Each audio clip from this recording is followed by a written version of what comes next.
কৃষ্ণপ্রেমী গুণী শ্রোতাজনেরা, যে ব্যক্তি প্রকৃতভাবে ভগবানের শরণাগতি স্বীকার করে নেয়, তার মধ্যে ভয়, শোক, চিন্তা ইত্যাদি দোষ থাকে না। তার শরণাগত ভাবটি সতই দৃঢ় হতে থাকে। যেমন বিবাহের পর কন্যার পিতৃগৃহ থেকে সম্পর্ক বিচ্ছিন্ন হতে থাকে, আর পতিগৃহের সঙ্গে সম্বন্ধ সতই দৃঢ় হতে থাকে। এ সম্বন্ধ এতদূর পর্যন্ত দৃঢ় হয় যে যখন সেই কন্যা ঠাকুমা হয়, তখন তার আর স্বপ্নেও এই ভাব আসে না যে আমি এখানকার নই। তার মনে দৃঢ় ভাব থাকে যে আমি এখানকারই, আর এই সবই আমার।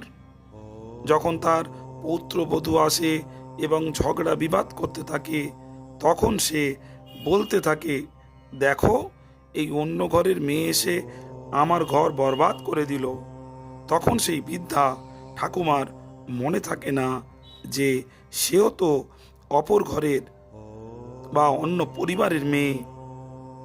তাৎপর্য হলো এই যে বানানো সম্পর্কেও যখন এত দৃঢ়তা হতে পারে, তখন ভগবানেরই অংশ এই প্রাণীর ভগবানের সঙ্গে যে নিত্য সম্পর্ক আছে, তা যে দৃঢ় হবে, এতে আর আশ্চর্যের কি আছে।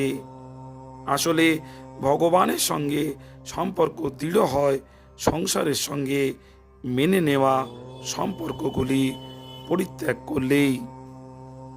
গুণী শ্রোতাজনেরা,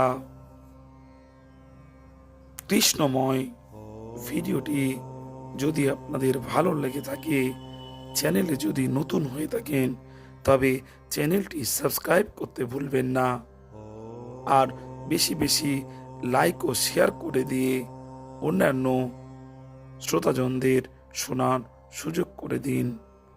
ভালো থাকবেন শ্রোতাজনেরা। নমস্কার।